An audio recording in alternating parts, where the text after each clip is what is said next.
എൻ്റെ കുട്ടിക്കാലത്ത് ഇങ്ങനത്തെ കളിപ്പാട്ടങ്ങളൊന്നും കിട്ടിയില്ല കേട്ടോ. അതുകൊണ്ട് തന്നെ ഇത് കണ്ടപ്പോൾ എനിക്ക് വാങ്ങിക്കാനൊരു പൂതി. കുട്ടിക്കാലം അല്ലെങ്കിലും ഇതൊക്കെ കണ്ടാൽ ആരാ വാങ്ങിക്കാണ്ടിരിക്കുക? അത്രയ്ക്ക് ക്യൂട്ടല്ലേ? അത് വാങ്ങിച്ചിങ്ങനെ വരുന്നാറുണ്ട്.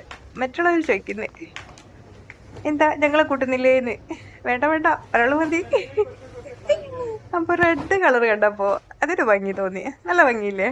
ഈടാ, ഇതൊക്കെ വാങ്ങിച്ചാല് നാട്ടിലൊക്കെ ആളുടെ കൊടുക്കാന്. അങ്ങനെ ഡ്രസ്സിന്റെ സെക്ഷനിലെത്തി. ഡ്രസ്സിന്റെ കാര്യം പറയണ്ടല്ലോ ലേഡീസിന്. എത്ര ടൈം എടുക്കും, ഹസ്ബൻഡുമാര് പോസ്റ്റ് ആയിരിക്കും. അങ്ങനെ ബ്ലാക്ക് ടീഷർട്ട് എടുത്ത് ഇതേ കയ്യിൽ പോയി. ബ്ലാക്ക് ഭയങ്കര ഇഷ്ടമാണ് കേട്ടോ. ദേ പിന്നെയും ബ്ലാക്ക് തന്നെ. ആ ഒന്നും കൂടി എടുക്കാം. കിട്ടിയ അവസരല്ലേ. നല്ല മോഡൽ കാണുന്നവർ അന്നേരം എടുത്തോളണം അല്ലേ. ബ്ലാക്ക് ഇഷ്ടപ്പെടുന്ന ആരെങ്കിലും ഉണ്ടെങ്കിൽ കമന്റ് ആക്കട്ടോ.